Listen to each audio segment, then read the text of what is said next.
وأطيعوا الله وأطيعوا الرسول وحده فإن توليتم فاعلموا أنما على رسولنا البلاغ المبين ليس على الذين آمنوا وعملوا الصالحات جناح فيما طعموا إذا ما اتقوا وآمنوا وعملوا الصالحات ثم اتقوا وآمنوا ثم اتقوا وأحسنوا والله يحب المحسنين يا أيها الذين آمنوا ليبلونكم الله بشيء من الصيد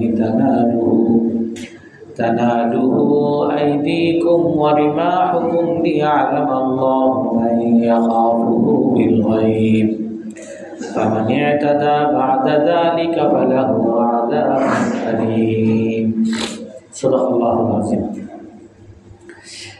আল্লাহ তাআলা বলেন, তোমরা আল্লাহকে মান্য করো, রাসূলুল্লাহ সাল্লাল্লাহু আলাইহি ওয়াসাল্লামকে মান্য করো এবং সতর্ক থাকো।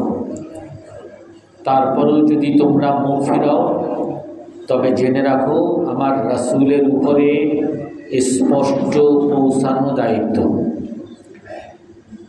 তাদের জন্য কোনো সমস্যা নাই যারা ঈমান আনে এবং ভালো কাজ করে, যা তারা খেয়েছে। যখন তারা আল্লাহকে ভয় করে এবং ঈমান আনে এবং ভালো কাজ করে, অতঃপর আল্লাহকে ভয় করে, ঈমান আনে, অতঃপর আল্লাহকে ভয় করে এবং ভালো কাজ করে, এবং আল্লাহ তাআলা কল্যাণ কর্মীদেরকে ভালোবাসেন। হে মুমিনগণ, আল্লাহ তাআলা তোমাদেরকে পরীক্ষা করেন কিছু শিকারী দ্বারা, যে শিকারিতে তোমাদের হাত পৌঁছে এবং তোমাদের তীরও পৌঁছে, যাতে আল্লাহ তাআলা জানতে পারেন আল্লাহ তাআলাকে কে না দেখে ভয় করে। এরপরেও যে সীমালঙ্ঘন করে তার জন্য কষ্টদায়ক শাস্তি আছে। এই আয়াত, প্রথম আয়াত, দ্বিতীয় আয়াত, এগুলো নিয়ে আমরা হয়তো হালকা আলোচনা করেছি। এই আয়াতের মধ্যে আল্লাহ তাআলা স্পষ্ট করে বলেন যে আল্লাহকে মানো, রাসূলকে মানো, এবং আল্লাহ এবং রাসূলকে মানার ক্ষেত্রে সতর্ক থাকো। যদি তোমরা মুখ ফিরাও তবে জেনে রাখো আমার রাসূলের দায়িত্ব হলো স্পষ্ট পৌঁছানো। যারা ঈমান আনে, ভালো কাজ করে, তাদের জন্য কোনো সমস্যা নাই, যা তারা খেয়েছে। এই আয়াতগুলো, বিশেষ করে পরের আয়াত নাজিল হওয়ার ক্ষেত্রে তাফসীরে কুরতুবীর মধ্যে দুইটা বর্ণনা আসছে। একটা বর্ণনা আসছে, একবার এক সাহাবী হযরত ওমর রাদিয়াল্লাহু তাআলা আনহুর যুগে, একজন মুসলমান ওমর রাদিয়াল্লাহু তাআলা আনহুর যুগে, উনি মদ পান করেছে। তো ওনাকে ওমর রাদিয়াল্লাহু তাআলা আনহুর কাছে ধরে আনা হয়েছে। তো ওমর রাদিয়াল্লাহু তাআলা আনহু হযরত আব্দুল্লাহ ইবনে আব্বাস থেকে বর্ণিত যে রাসূল সাল্লাল্লাহু আলাইহি ওয়াসাল্লামের যুগে যারা মদ হারাম হওয়ার পরেও মদ পান করত, তাদেরকে মারা হইত, শাস্তি দেওয়া হইত। শাস্তি কিভাবে? হয়তো বা জুতা দিয়ে বা কিছু দিয়ে কয়েকটা মারা হইতো, থাপ্পড় টাপ্পড় মারা হইত। হযরত আবু বকর রাদিয়াল্লাহু তাআলা আনহুর যুগে যখন কোনো মানুষ, কোনো মুসলমান মদ পান করত, তাদেরকে শাস্তি দেওয়া হইত। সেই শাস্তিটা ছিল 40টা বেত্রাঘাত। তারপরে ওমর রাদিয়াল্লাহু তাআলা আনহুর যুগেও শুরুতে ওমর রাদিয়াল্লাহু তাআলা আনহু যদি কোনো মাদকাসক্ত মদ পানকারীকে ধরে আনা হইতো, তো তার ক্ষেত্রেও 40টা বেত্রাঘাত করা হইতো। তো এমনিভাবে এক মুসলমানকে হযরত ওমর রাদিয়াল্লাহু তাআলা আনহুর কাছে আনা হয়েছে, সে মদ পান করছে। তো ওমর রাদিয়াল্লাহু তাআলা আনহু তাকে শাস্তি দিতে চাইছেন। তার উপরে শাস্তি কার্যকর করতে চাইছে। তখন সে বলে, হে ওমর রাদিয়াল্লাহু তাআলা, সেই মুসলমান বলতেছে, হে ওমর রাদিয়াল্লাহু তাআলা, আপনি আমাকে শাস্তি কার্যকর করতে পারবেন না, কারণ আপনিও আল্লাহর গোলাম, আমিও আল্লাহর গোলাম। আপনার এবং আমার সামনে আল্লাহর কোরআনই যথেষ্ট। বাইনি অবাইনাকা কিতাবুল্লাহ, আল্লাহর কিতাব আমাদের সামনে যথেষ্ট। ওমর রাদিয়াল্লাহু তাআলা আনহু বলেন, তোমার কি মনে হয় যে আমি তোমার উপরে শাস্তি যে প্রয়োগ করব, মদ পান করার যে শাস্তি প্রয়োগ করব, এর দ্বারা কি আমি আল্লাহর কোরআনের কোনো বিরোধিতা করছি, আল্লাহর কোরআনকে কোনো অমান্য করছি, এটা কি তোমার মনে হয়? তো সেই মুসলমান বলে, তাফসীরে কুরতুবীর মধ্যে আসছে, সেই মুসলমান বলে যে আল্লাহ তাআলা কোরআনে কারীমের মধ্যে বলেন, লাইসা আলাল্লাযীনা আমানু ওয়া আমিলুস সালিহাতি জুনাহুন ফীমা তাআমুন, যারা ঈমান আনে এবং ভালো কাজ করে তাদের জন্য সমস্যা নাই যা তারা পান করেছে, যা তারা খেয়েছে। অর্থাৎ এখানে হলো মদ যারা খেয়েছে, আগে মদ খাইছে, কিন্তু যারা ঈমান আনে এবং ভালো কাজ করে তাদের জন্য কোনো সমস্যা নেই।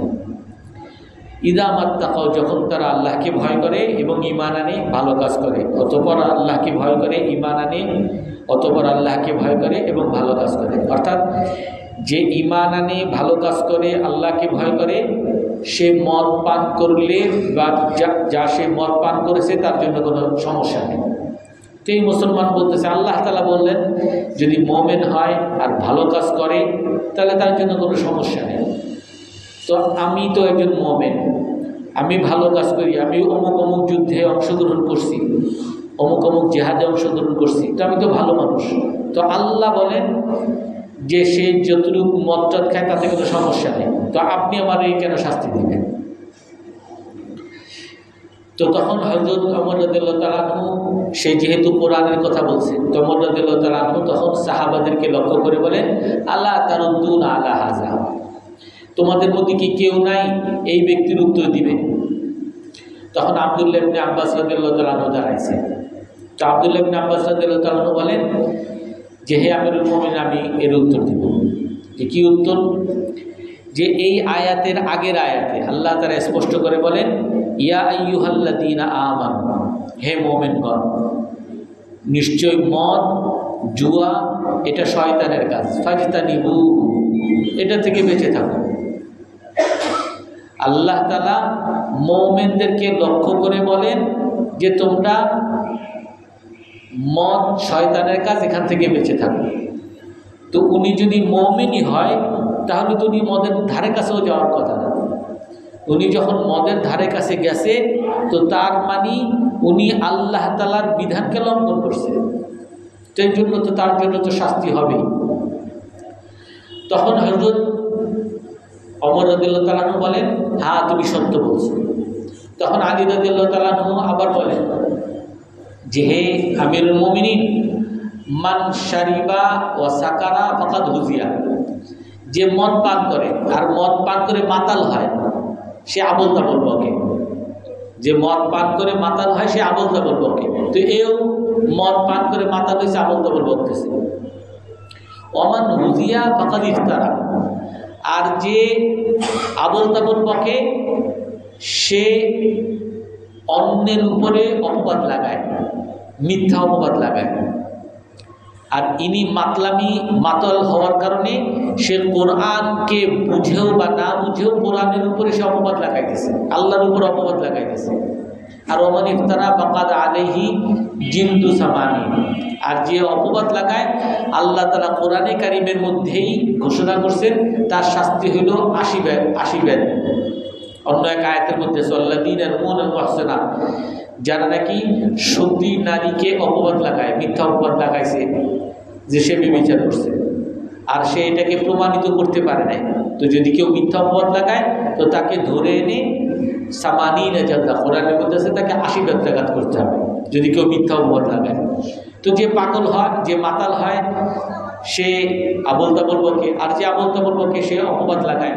তো অপবাদ লাগানোর যে লাগায় তার শাস্তি হলো আল্লাহ তাআলা কোরআনে কারীমের মধ্যে ৮০ বেত্রাঘাত করছে।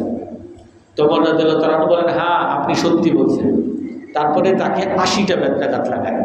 তারপর থেকে এই কেউ যদি মদ পান করত তাকে 80টা বেত্রাঘাত করা হতো।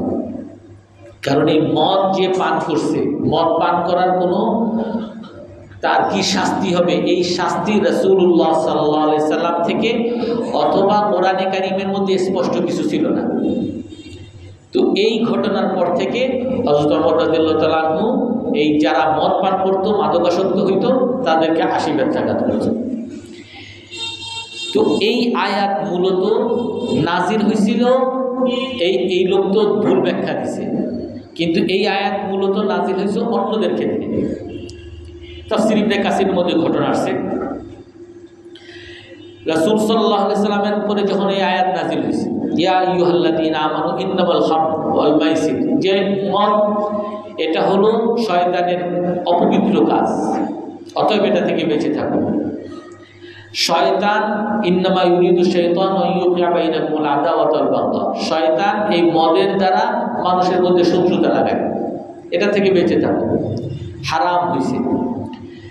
এই আয়াত যখন নাজিল হয়েছে তখন মদিনার মধ্যে ঘোষণা করা হয়েছে সবাই মদ থেকে ফিরে আসছে, কেউ আর মদ পান না, যাদের কাছে মদ ছিল সমস্ত মদের মদটা ভেঙে ফেলছে, রাস্তার মধ্যে সব ফেলে দিছে, বিক্রি করাও নিষেধ, এটাকে কাউরে হাদিয়া দেওয়া বা এটাকে ফেরত দেওয়া সব নিষেধ, সব রাস্তার মধ্যে ফেলে দিছে।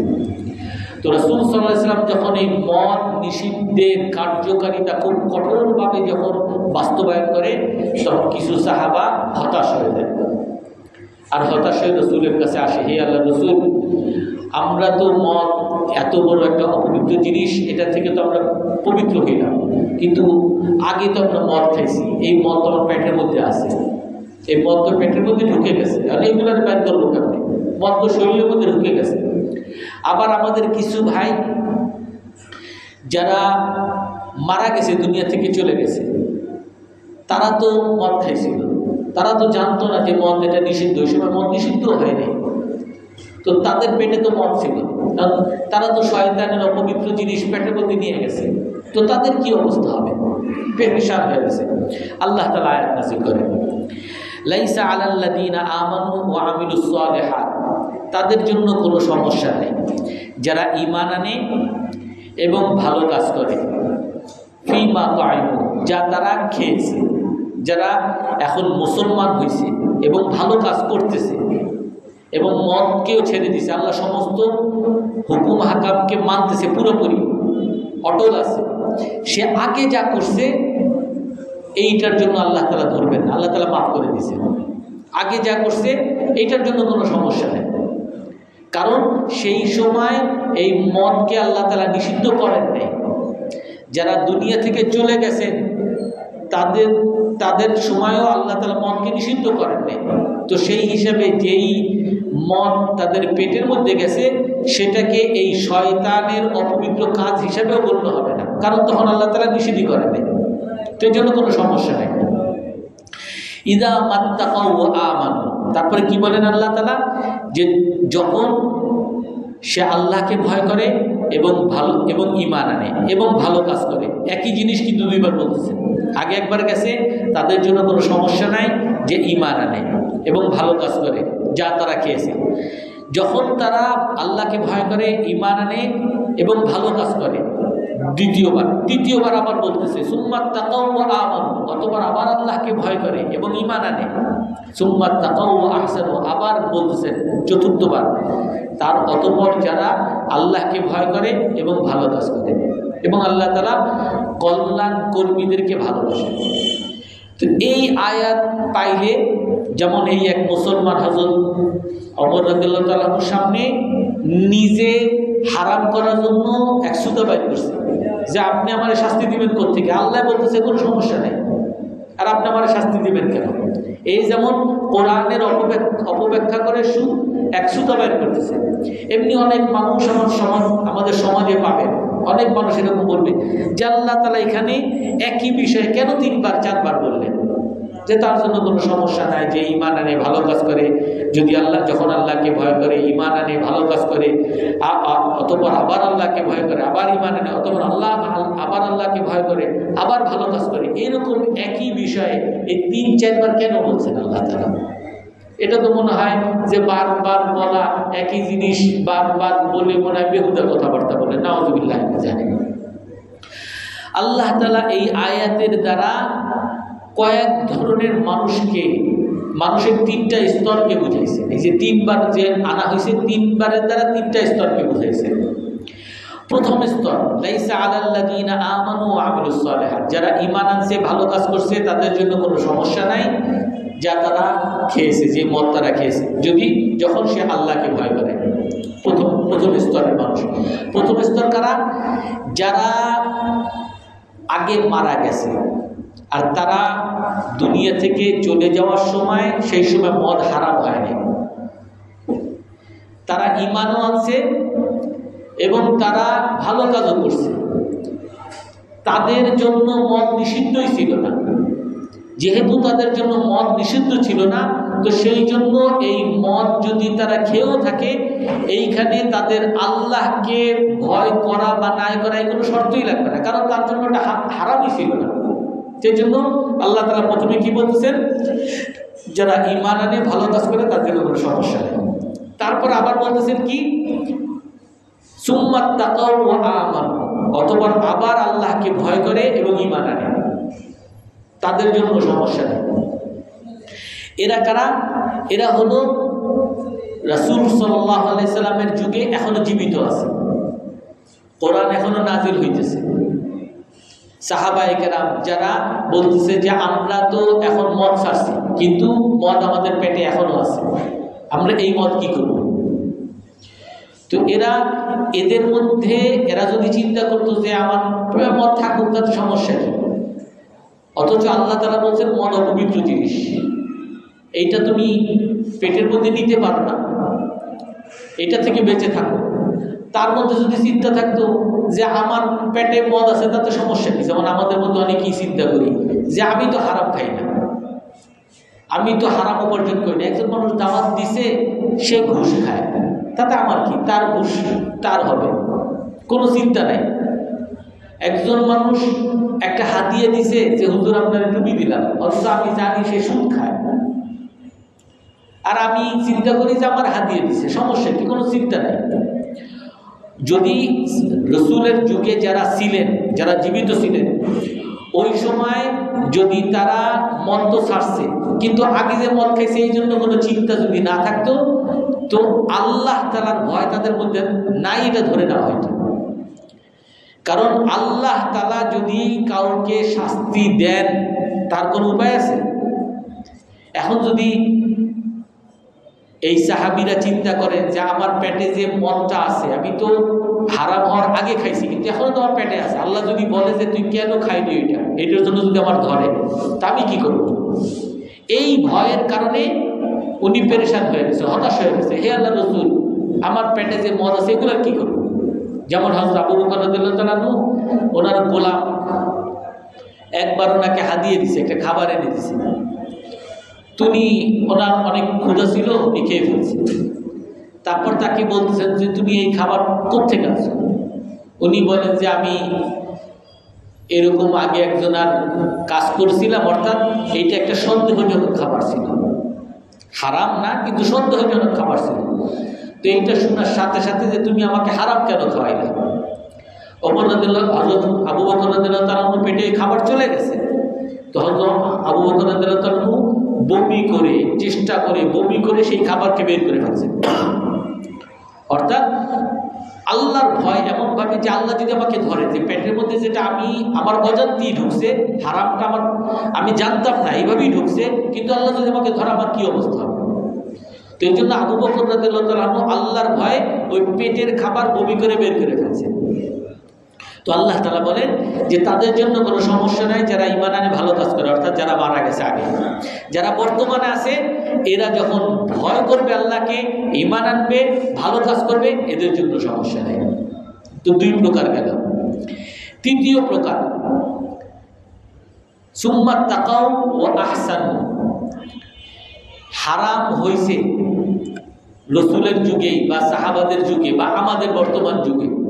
আমরা জানি মদ হারাম, আমার একসময় বদ অভ্যাস ছিল, মদ খাইছি, কিন্তু এখন আমি তওবা করছি, আল্লাহ মাফ করো। এখন আমি তওবা করছি, এখন এই তওবা করার পরে আমি যে মদ যে আগে খাইছি আমার শরীরের মধ্যে ঢুকে গেছে, এগুলোর কি হবে? যেমন অনেক মানুষ ঘুষখোর, চাকরি করছে, অনেক মানুষ আসে, যেরকম পুলিশে চাকরি, এক ভাই বলছিল পুলিশে চাকরি করছি, অনেক সময় ঘুষ খাইছি, এখন কি হবে? তা আমি বললাম যে ভাই, ঘুষ যার কাছ থেকে খাইছেন তারটা তারে ফেরত দিতে হবে। যে হাজার হাজার মানুষ, লক্ষ লক্ষ মানুষ কে কোন জায়গায় চলে গেছে, ফেরত দিব কেমনে? তো আপনাকে ফেরত দিতেই হবে, এটাই হলো নিয়ম, এটাই হলো বিধান। এখন যদি আপনি মনে করেন ফেরত দিতে পারবেন না, কিন্তু আপনি চাচ্ছেন, তো আপনি যতটুকু পারেন ফেরত দেন, আর বাকিটা আল্লাহর কাছে ভয় পাইতে থাকেন, কাঁদতে থাকেন। আল্লাহ তাআলা অনেক সময় কোনো মানুষ যদি কোনো মানুষের অধিকারকে নষ্ট করে, এক হাদিসের মধ্যে কোরআনের আয়াত রব্বানা ওয়া আতিনা মা ওয়া'আতানা আলা রাসূলিকা ওয়া লা তুখজিনা, এই আয়াতের শানে নজরে আছে, তাফসীর ইবনে কাসিরের মধ্যে আসছে যে অনেক মানুষের অধিকার নষ্ট করবে। তো কিয়ামতের দিন মানুষের যে অধিকার নষ্ট করবে সে তো সমস্ত আমল নিয়ে যাবে। তো একটা মানুষের সমস্ত আমল নিয়ে তাকে জাহান্নামে যাওয়ার উপযুক্ত হয়ে যাবে। তখন এই যে পাওনাদার, এই পাওনাদারে তখন আল্লাহ তাআলা রহম করে তাকে বলবেন যে তুমি মাফ করে দাও, তার প্রতি দয়া তৈরি করে দিলেন। যদি তুমি তারে মাফ করো, তাহলে ওই যে দেখো দূরের জান্নাত, এই জান্নাত তোমারে দিব। ওই পাওনাদারকে বলবে আল্লাহ তাআলা, ওই যে দূরের জান্নাত, এই জান্নাত তোমারে দিব যদি তুমি তারে মাফ করো। তো সেই পাওনাদার তখন এই জান্নাতের আশায় যে হে আল্লাহ, আপনি আমার জান্নাত দিবেন, আমি এই পাওনাদার দিয়ে কি করবো, আমি তারে মাফ করে দিলাম। তো আল্লাহ তাআলা ওইরকম পাওনাদারদেরকে ওই জান্নাতের লোভ দেখিয়ে আল্লাহ তাআলা মাফ করে দিবেন। এই জন্য আমাকে আল্লাহর কাছে ক্ষমা প্রার্থনা এবং কি করতে হবে, সাথে সাথে আমাকে ভালো কাজ করতে হবে। একটা হলো ক্ষমা প্রার্থনা, আল্লাহ মাফ করেন। মাফের তওবার নিয়ম হইল মানবাধিকার যদি থাকে, হুকুকুল ইবাদ যদি থাকে, সেটাকে আদায় করে দিতে হবে, কিন্তু আদায় করতে পারতেছি না। তো আদায় করতে না পারলেও আমাকে এরকম সদকা, দান, সদকা, মানুষের উপকার এগুলো করতে হবে, যেটা আল্লাহ তাআলা বলেন সুম্মা তাকাও, আল্লাহকেও ভয় করতে হবে, মনে প্রাণে সবসময় ভয় থাকতে হবে। ও আহসানু, এবং ভালো কাজ করতে হবে। ও আহসানু মানে কল্যাণ কাজ, দান, সদকা, মানুষের উপকার এগুলো করতে হবে। এগুলাকে যারা ওই যে পাপ করে ফেলছে, কিন্তু এখন সে আল্লাহকে ভয় করছে এবং ভালো কাজ করছে, কল্যাণ বা উপকারমূলক কাজ করছে। আল্লাহু ইউহিব্বুল মুহসিনিন, আল্লাহ তাআলা মুহসিনিনদেরকে ভালোবাসেন। এইটা একরকম তাফসীর। আর একটা তাফসীর আসছে যে আল্লাহ তাআলা মাফ করে দিবেন। হযরত ওমর ইবনে খাত্তাব রাদিয়াল্লাহু তাআলা আনহুর যুগে, এটাও তাফসীরে কুরতুবীর মধ্যে ঘটনাটা আসছে। ওমর রাদিয়াল্লাহু তাআলা আনহু একজন কুদামা ইবনে মাযউদ, একজন সাহাবী, হযরত ওমর রাদিয়াল্লাহু তাআলা আনহুর চাচাতো ভাই, তাকে এক এলাকার গভর্নর বানাইছে। তো ওই এলাকার থেকে আরেকজন সাহাবী, জারুদ একজন সাহাবী, সে এসে বলতেছে, হে আমিরুল মুমিনিন, আপনি যাকে কুদামা ইবনে মাযউদ, যাকে আপনি ওইখানে গভর্নর বানাইছেন, সে তো মদ পান করে। তো উনি যে আপনি তার উপরে শাস্তি প্রয়োগ করেন। তো ওমর রাদিয়াল্লাহু তাআলা আনহু বলেন যে তোমার কাছে কি কোনো প্রমাণ আছে? তুমি যে একজন মানুষের বিরুদ্ধে বলতেছো, তোমার কাছে কি প্রমাণ আছে? বলে হ্যাঁ, আমার কাছে প্রমাণ আছে। কে? আমার সাক্ষী আছে। কে? আবু হুরায়রা রাদিয়াল্লাহু তাআলা। তো আবু হুরায়রা রাদিয়াল্লাহু তাআলাকে ডাকাইছেন, জিজ্ঞাসা করছেন যে তুমি কি সাক্ষী দাও যে সে মদ পান করছে? তো আবু হুরায়রা রাদিয়াল্লাহু তাআলা বলেন যে আমি স্বচক্ষে দেখি নাই সে মদ পান করছে, কিন্তু আমি তাকে দেখছি সে মাতাল হয়ে বমি করতেছিল। আর কি কারণে মাতাল হয়েছে তো বুঝি নেই। তো ওমর রাদিয়াল্লাহু তাআলা বলেন তাহলে তো সন্দেহজনক বিষয়, তাহলে আমি কেমনে শাস্তি প্রয়োগ করব? ওদিকে জারুদ যিনি, উনি আবার ওমর রাদিয়াল্লাহু তাআলা মুখের উপরে বলে ফেলছেন যে আমি সাক্ষী দিলাম, আমি একজনের সাথেও সাক্ষী আনলাম, তারপর আপনি আমাদের কথা বিশ্বাস করতেছেন না, কারণ সে আপনার চাচাতো ভাই বোন, এই ধরনের কথা বলছে। তখন ওমর রাদিয়াল্লাহু তাআলা রাগ হয়ে বলে যে তুমি তোমার মুখকে সামাল দাও, আর না হয় আমি তোমাকে শাস্তি দিব, কারণ তুমিও মানুষের উপরে খারাপ ধারণা করে আজে বাজে তোমার আমিরুল মুমিনিনের উপরে তুমি অসৌজন্যমূলক কথা বলতেছ। যাই হোক, তারপরে কুদামা ইবনে মাজউন রাদিয়াল্লাহু আনহুকে ডাকাইছেন। তো ডাকানোর পরে তাকে জিজ্ঞেস করছে, ওনাকে বলছেন যে দেখো তুমি নাকি মদ পান করছো, এবং এই আবু হুরায়রা রাদিয়াল্লাহু আনহু উনিও সাক্ষী দিতেছেন যে তুমি নাকি মাতাল হয়ে বমি করছো। তখন কুদামা ইবনে মাজউন উনি পুরোপুরি স্বীকার করেন না, আর উনি বলেন যে ওনারা যদি আমাকে এরকম মাতাল দেখেই থাকে তাহলে আপনি আমাকে শাস্তি দিতে পারেন না। ওমর রাদিয়াল্লাহু তাআলা আনহুকে বলেন, যদি আমাকে দেখেও থাকে তাও আপনি আমাকে শাস্তি দিতে পারেন না। কেন? কারণ আল্লাহ তাআলা কোরআনের মধ্যে বলছেন, এই আয়াতকে উনি দলিল হিসেবে দিয়েছেন, লাইসা আলাল্লাযীনা আমানু ওয়া আমিলুস সালিহাতি জুনাহুন ফীমা তা'আলাম, যারা ঈমান আনে এবং ভালো কাজ করছে তার জন্য কোনো সমস্যা নেই যা আগে শেখাইছে। আমি যদি মদ পান করেও থাকি, আমি ভালো কাজ করছি, আমি রাসূলের সাথে অমুক যুদ্ধেও আমি অংশগ্রহণ করছি, অতএব আমার এই মদ পান করার কোনো শাস্তি নেই। তখন ওমর রাদিয়াল্লাহু তাআলা আনহু জিজ্ঞেস করেন যে এর প্রতি উত্তরে তোমরা কি কেউ কোনো উত্তর দিতে পারো? আব্বাস রাদিয়াল্লাহু তাআলা তখন দাঁড়াইছেন যে হে আল্লাহ, হে আমিরুল মুমিনিন, এই আয়াত হলো আলাল্লাযীনা আমানু ওয়া গাফারু, ওই সকল মুমিনদের জন্য যারা দুনিয়া থেকে চলে গেছে, যারা আগেই দুনিয়া থেকে মারা গেছে, তারা যদি মদ পান করে তাদের জন্য কোনো সমস্যা নেই। আর ওয়াহুজ্জাতান আলান নাস, আর অন্যান্য মানুষের জন্য এটা দলিল যে তারা যদি এই আয়াত নাজিল হওয়ার পরেও, মদ নাজিল হওয়ার পরেও যদি মদ পান করে তাহলে সে শাস্তির যোগ্য। এই আয়াতই বলে তাকে শাস্তি দিতে হবে। তখন ওমর রাদিয়াল্লাহু তাআলা আনহু তাকে তার উপরে শাস্তি প্রয়োগ করেন। তো এই জন্য এই আয়াত দুইটা দ্বারা ওই আয়াতের স্পষ্ট নির্দেশনা, সেটা কি? ওয়া আতিউল্লাহ, আল্লাহকে মান্য করো, ওয়া আতিউর রাসূল, রাসূলকে মান্য করো, ওয়া হাযারু, আর সতর্ক থাকো। সতর্ক কি? সতর্ক হলো যে কোরআনের অপব্যাখ্যা করা যাবে না, কোরআনকে আমার ইচ্ছা মতো ব্যবহার করা যাবে না। আমাদের মধ্যে যেটা সবচেয়ে বড় একটা ভয়ানক জিনিস, যে আমরা অনেক সময় যে যাই পারি ওইটারে আমার স্বার্থে ব্যবহার করি। বিশেষ করে আমাদের মধ্যে যদি আমার ঘরের মধ্যে স্ত্রীর সাথে ঝগড়াঝাটি লাগে, তখন আমি ওই হাদিসগুলো আনি যে স্বামী যদি নারাজ থাকে তাহলে স্ত্রীর জন্য জাহান্নাম, স্ত্রীর জন্য জান্নাত নাই, স্বামীর পায়ের নিচে বেহেশত, স্বামীরে সেজদা করা লাগবে। আল্লাহ রাসূল বলছেন, যদি আমি কোনো নারীকে বলতাম কারোর জন্য সেজদা করতে, স্বামীর জন্য সেজদা করে।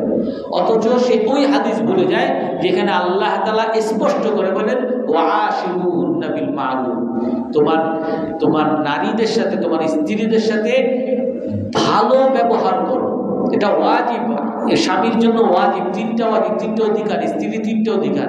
তিনটা অধিকারের মধ্যে এইটা একটা অধিকার যে স্বামী স্ত্রীর সাথে ভালো ব্যবহার করবে, নম্র ব্যবহার করবে, এটা ওয়াজিব স্বামীর জন্য। রাসূল সাল্লাল্লাহু আলাইহি হাদিসের মধ্যে বলেন, খায়রুকুম লিআহলি, তোমাদের মধ্যে সর্বোত্তম মানুষ হলো সে যে তার পরিবারের কাছে উত্তম।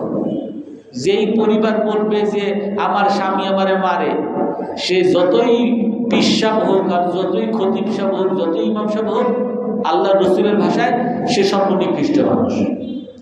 আর সর্বোত্তম মানুষ হলো সে যাকে স্ত্রী বলে যে আমার স্বামী অনেক ভালো, অথচ তার স্বামী নামাজ পড়ে না, কথার কথা, অথবা পাপ করে, বিভিন্ন পাপী, কিন্তু তার স্বামী যদি তার ঘোষণা দেয় যে সে আমার অনেক উত্তম স্বামী, তো আল্লাহ রসুলের ভাষায় সে উত্তম মানুষ। তো এই জন্য কোরআন হাদিসের অনেক আয়াত আমরা আমাদের নিজেদের স্বার্থে ব্যবহার করি, যেখানে যেটা আমার সুবিধা মতো লাগে এটা ব্যবহার করি। আমি সুদ খাইতে চাই, তখন আমি বাইর করি কেমনে সুদ খাওয়া যাবে। আমি ঘুষ খাইতে চাই, তখন আমি বাইর করি কেমনে ঘুষ খাওয়া যাবে। কেউ যদি চায় মদ খাইতে, সে চিন্তা করবে আল্লাহ বলছে যে মদ আগে খাইছে, এটার জন্য কোনো সমস্যা নেই, এই দলিল হয়তো বা উপস্থাপন করতে পারে। আল্লাহ তাআলা আমাদের সকলকে আমল করার তৌফিক দান করেন। কারো কোনো প্রশ্ন আছে?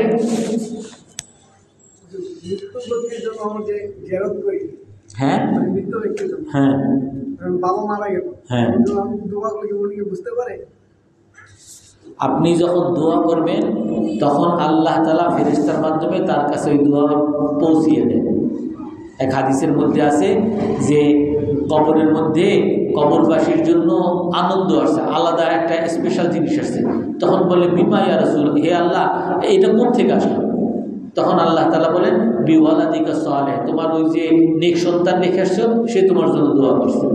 এটা সহিহ হাদিসের মধ্যে আছে। জি, সুবহানাকাল্লাহুম্মা ওয়া বিহামদিকা আশহাদু আল্লা ইলাহা ইল্লা আনতা